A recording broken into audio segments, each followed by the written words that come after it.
माथेरान हे रायगड जिल्ह्यातील एक थंड हवेचं ठिकाण असून निसर्ग सौंदर्याने ही जागा नटलेली आहे। माथेरानवरील पठारांना वेगवेगळ्या दिशांनी वेगवेगळे व्ह्यूज असतात। ज्या इंग्रजांनी हे माथेरान वसवले त्यांनीच या पॉइंट्सना नावे दिली, म्हणून ही नावे इंग्रजीत आहे। हे आहे शार्लेट लेक। अतिशय सुप्रसिद्ध असलेलं एकमेव लेक या माथेरानमध्ये आहे। त्यानंतर पिसरनाथ मंदिर, हे मंदिर सुद्धा एकमेव असं मंदिर आहे आणि माथेरानच्या मार्केटला पिसरनाथ बाबा शॉपिंग सेंटर असंच नाव दिलेलं आहे।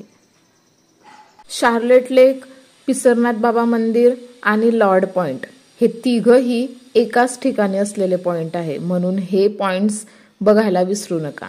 लॉर्ड पॉइंट वरती तुम्हाला दुर्बिणीच्या साहाय्याने शिवाजी महाराजांचं स्टॅच्यू, वाघाची गुफा, प्रबळगड, लुईजा पॉइंट आणि आदिवासी गाव हे बघायला मिळेल, तेही फक्त 50 रुपयात।